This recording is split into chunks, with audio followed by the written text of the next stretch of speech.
Só uma coisa que eu esqueci de falar, é que aqui também está presente a coordenadora e alguns profissionais da Casa da Gestante. Tem a psicóloga, que é a coordenadora, outra psicóloga, assistente social e uma arteterapeuta. Tá? Então, eu gostaria de agradecer a presença delas, né, porque, afinal de contas, a gente tem a casa e somos parceiros nisso tudo. Obrigada. Boa noite a todos e todas. Meu nome é Ana Clara, eu sou estudante aqui da Faculdade de Direito e parte da Clínica de Direitos Humanos Luiz Gama. Antes de começar minha fala, explicar um pouquinho mais sobre a clínica, eu queria chamar as meninas da clínica para fazer uma pequena intervenção que acho que vai ter bastante a acrescentar nesse dia incrível de hoje. A Isabela é menor de idade, está em situação de rua, assim como seu companheiro, Gabriel, com quem está há 2 anos e de quem acabou engravidando. Os dois têm histórias parecidas de fragilidade de vínculos, saíram de casa na adolescência, começaram a fazer uso problemático de drogas e desde então ficam na rua e se utilizam de alguns equipamentos de assistência. Quando a Isabela engravidou, começou a ser acompanhada pelo consultório na rua, fez pré-natal e junto com o Gabriel começou um tratamento de redução de danos. O casal chegou, inclusive, a interromper o uso de drogas porque queria priorizar a bebê, que logo veio a nascer, a Maria Eduarda. Como a Isabela estava em quebra de liberdade assistida e não tinha informação sobre o que poderia acontecer com ela, ela deu um nome falso na maternidade, o que lhe trouxe muita dificuldade para regularizar a situação e registrar a filha.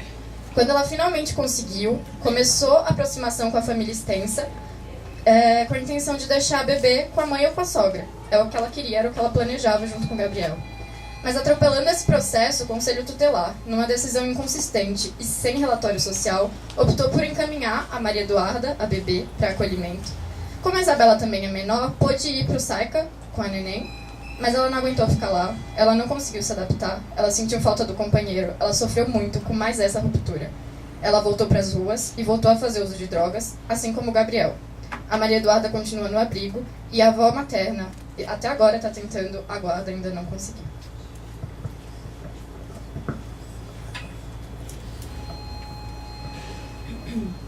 Maria Zélia tem 31 anos, está em situação de rua há 8 anos e alterna entre a casa de sua mãe e uma ocupação, mas ultimamente diz estar mais em casa. Tem ensino médio completo e está desempregada. Já foi presa por drogas e acredita estar sendo procurada pela justiça. Teve 3 internações prévias por uso de drogas e atualmente acessa a UBS para o tratamento de sua dependência.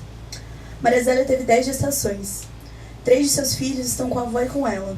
2 vivem com a avó paterna. Um está com a amiga de sua mãe e outra foi adotada com 6 meses. Uma está abrigada desde o nascimento e uma delas foi natimorta. Em sua última gestação, Maria Zélia deu entrada somente na hora do parto. Seu bebê nasceu saudável, mas foi encaminhado para o berçário por uma questão social. No parecer técnico, Maria Zélia foi considerada como genitora sem condições de assumir os cuidados com o recém-nascido, por possuir histórico de uso de drogas. O juiz determinou o acolhimento institucional da criança. A avó materna e a tia paterna afirmaram um desejo muito grande de se responsabilizar pelo bebê, assim como seu genitor, que disse conseguir com a ajuda dos parentes. Maria Zélia reiterou diversas vezes a preocupação e o receio, o medo com os encaminhamentos futuros do processo. De qualquer forma, o juiz destituiu o poder familiar e retirou o bebê. Esse relato é de uma escuta. Conheci Cris em um centro de acolhida. Ela estava lá há menos de um mês com sua bebê, recém-nascida. Cris é negra, tem em torno de 25 anos. Fazia uso de drogas e já esteve na rua. Cris se aproximou de nós para contar sobre um problema jurídico, mas acabou contando sobre sua história como mãe. Ela já teve 7 filhos que lhe foram tirados. Júlia é sua 8ª bebê. Durante toda a conversa, em sua fala estava claro o medo que acontecesse mesmo com ela de novo. Um filho estava com o pai, outro foi levado embora em um dia que ela saiu à tarde e deixou ele em casa sozinho. Sobre os outros não conversamos muito. Ela só contou que os levaram ou que ficaram na maternidade. Apesar disso, ela nos falou nomes, ou seja, criou vínculos e história com esses outros bebês. O discurso institucional foi internalizado por ela, e ela repetia: foi melhor desse jeito, não tinha como ficar com eles, não tinha como cuidar deles. Ela pegava a Júlia no colo, fazia carinho e dizia que cuidaria dela, que ficaria bem para cuidar dela, que queria trabalhar por ela. Ela contou não ter apoio da família e falou que não quer mais saber de homem nenhum. E a maior angústia durante esse relato foi quando ela perguntou se achávamos que ela ficaria com seu bebê, e eu não podia responder que sim. Acho que essas falas são muito significativas nesse espaço, porque mais do que falar sobre essas mulheres, a gente tem que ouvi-las. E isso é algo muito importante para a Clínica de Direitos Humanos, é escutar a voz das pessoas, escutar de quem a gente está falando. A Clínica é um projeto que surgiu em 2009 aqui na Faculdade de Direito, de uma demanda dos alunos de transformar o ensino jurídico a partir da prática em direitos humanos e questionar esse paradigma que a gente tem da sala de aula de transmissão de conhecimento conservador e que não é construído pelos alunos. Então, a partir disso, a gente desenvolveu o nosso projeto central, que é pautar a população em situação de rua, pensando em todo esse contexto do centro de São Paulo que a gente está inseridas e que o direito ignora. São pessoas que os estudantes, os advogados veem todo dia, mas não enxergam de verdade. E a nossa proposta é realmente trazer essas vozes e, bom, trabalhar em cima disso. Essa pesquisa que a gente vai apresentar aqui, a minha fala vai ser sobre o nosso relatório de pesquisa do ano passado, de 2015 e 2016, e o finalzinho e comecinho de 2017, e veio de uma demanda de um grupo composto integralmente por mulheres. Então era um grupo de aproximadamente 10 meninas que, inseridas no espaço da rua que é completamente masculinizado, pensaram: por que a gente não está falando sobre essas mulheres invisibilizadas e da necessidade da gente pautar gênero na rua também? Então, a partir disso, nasceu essa atual pesquisa que a gente fez em parceria com o Instituto Alana, que é uma ONG que pauta crianças e adolescentes. E a partir daí eu já trago a reflexão, né, de como a gente precisa falar de crianças e de mulheres nesse tema específico em conjunto. Então, quebrar já desde o começo esse olhar polarizado e, enfim, perder essa visão de que proteção é separar a mãe e a criança. Bom, alguns pressupostos da clínica, eu acho que isso vai se repetir bastante, isso foi trazido em diversas falas, é a importância do diálogo. Então a gente começou a construir essa pesquisa a partir de um olhar de conversar com as pessoas e a partir de escutas de mulheres, escutas de militantes da rua, escutas de defensores. Por que essas mulheres não têm o direito de ser mãe nas ruas? Então, a gente foi, a partir dessas pequenas investigações, se aproximando do tema, a partir de quem trabalha na ponta com isso. Então, principalmente, a gente conversou com a Defensoria Pública, com agentes de políticas públicas. Então, por exemplo, a Kátia foi central com a gente, trazendo o consultório na rua e a experiência do que é trabalhar ali diretamente com essas mulheres. Além disso... Bom, enfim, a gente tentou trazer todas as visões, perdendo essa ideia de trazer preconceitos e pensar que o judiciário conservador, a defensoria progressista. A gente quis trazer as visões diferentes e construir um fluxo através do diálogo. Essa foi nossa principal ideia e o que eu vou trazer aqui para vocês é o diagnóstico que a gente colheu a partir desse processo todo.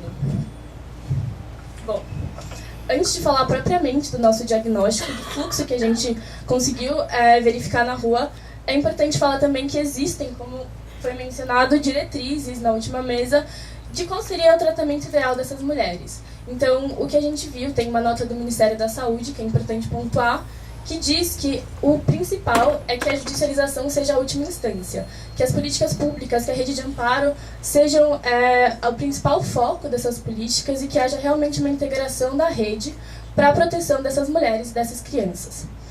E o que a gente verificou na prática foi, na verdade, bastante diferente. Então, cadê a luzinha? Não sei. Mas, como dá para ver aqui no fluxo, é importante a gente primeiro pensar em quem são essas mulheres.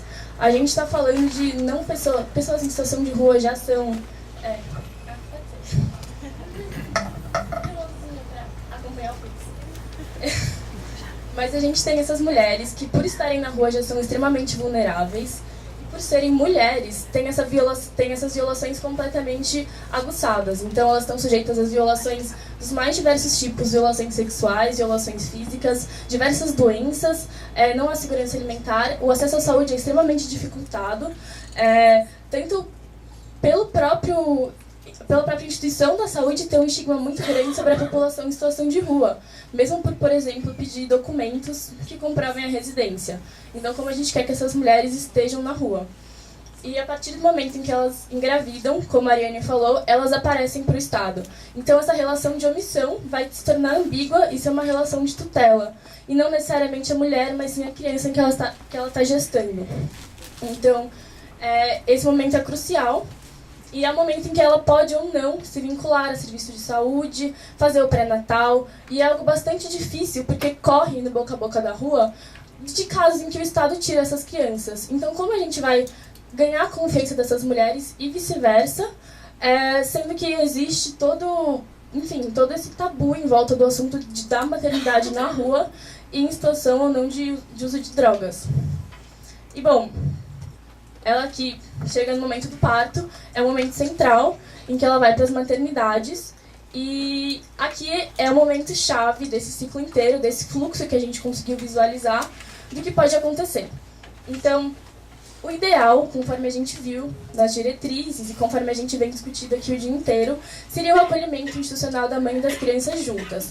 E que fosse pensando, acho que esse fluxo é muito importante para a gente pensar as últimas falas também, em como essas boas práticas, essas alternativas se constroem dentro dessas lacunas de violações.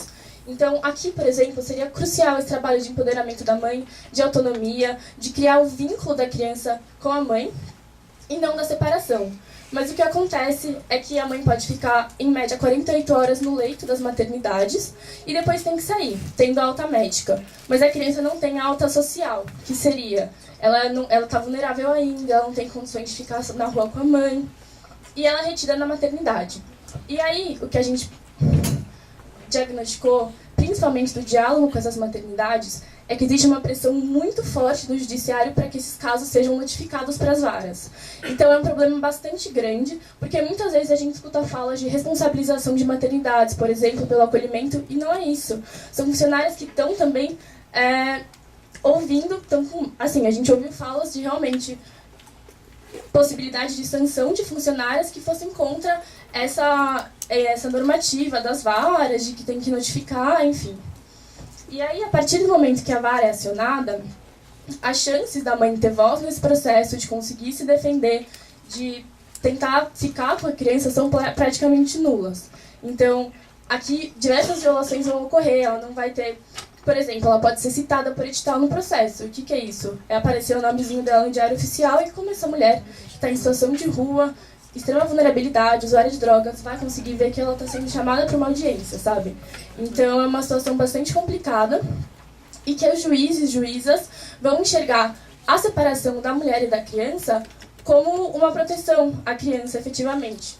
Então existe um estigma muito grande dessas mulheres que, a priori, não são vistas como mães capazes e acaba acontecendo ou o acolhimento institucional da mãe e da criança separadas, ou o acolhimento com a família extensa, que foi o que a Ariane trouxe nos dados, mas assim, desde já é bastante difícil que esses dados apareçam. A gente ouviu bastante juízes falando que essas mães não dão dados sobre quem é a mãe dela, quem é a avó, quem poderia cuidar da criança, até porque esses dados são colhidos no momento do parto, em que é um momento que ela está, enfim...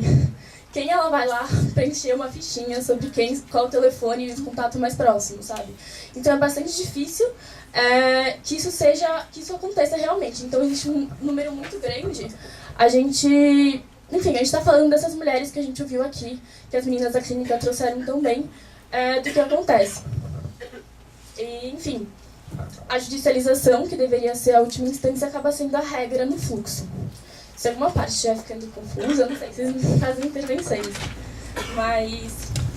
E aí a gente começou a pensar como essa rede de amparo poderia existir em São Paulo. Eu acho que a fala da Ariane resume isso muito bem, de como seria ideal a gente ter uma rede forte, uma rede que fosse integrada e conseguisse trabalhar os casos integralmente. Então, pensar em questões de saúde mental, de assistência social, e não trazer a judicialização como a regra desses casos.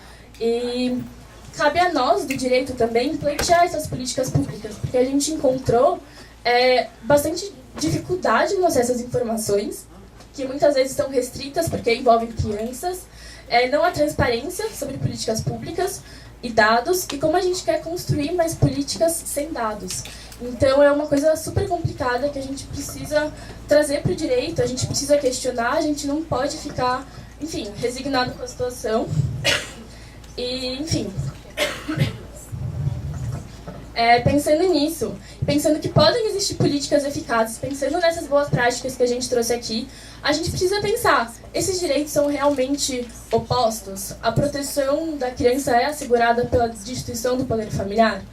E não é assim. O que a gente traz aqui é um slide que está justamente embaralhado e não polarizado. Pensar na importância de ter os direitos das crianças e das mulheres vistos como um conjunto.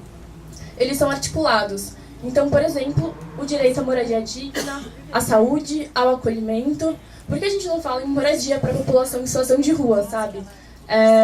A gente fala em acolhimento, em albergue, mas a gente precisa também falar que a moradia é essencial e tanto a criança quanto a mãe têm esse direito.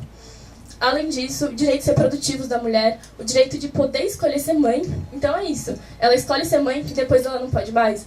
Isso é uma violação tremenda e, ao mesmo tempo, está totalmente de acordo com o direito da criança, previsto no ECA, de que tem que ser priorizada a convivência na sua família natural. Então, tanto, enfim, pela disposição jurídica, quanto a gente pensando na importância desses vínculos da criança com a mãe. Então, para falar de algo mais concreto, a gente ouviu uma fala de uma psicóloga uma vez, que trouxe ela adotou 2 crianças. Uma delas nunca tinha conhecido a mãe e a outra sim.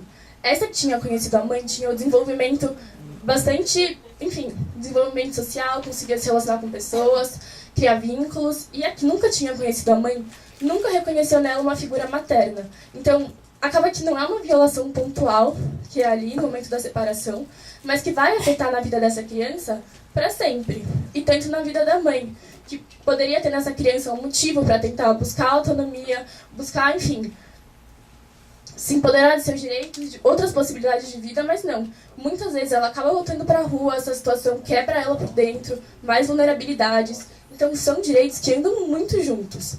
E a gente não pode pensar neles separados. Eu acho que até aí a importância de construir esse diálogo aqui, acho que eu vou tentar fazer uma fala mais rápida, porque falar em diálogo é o momento mais importante desse evento, da gente ouvir vozes de quem está lá na ponta e de quem pode dizer realmente sobre como a gente vai trabalhar e construir soluções e alternativas em conjunto.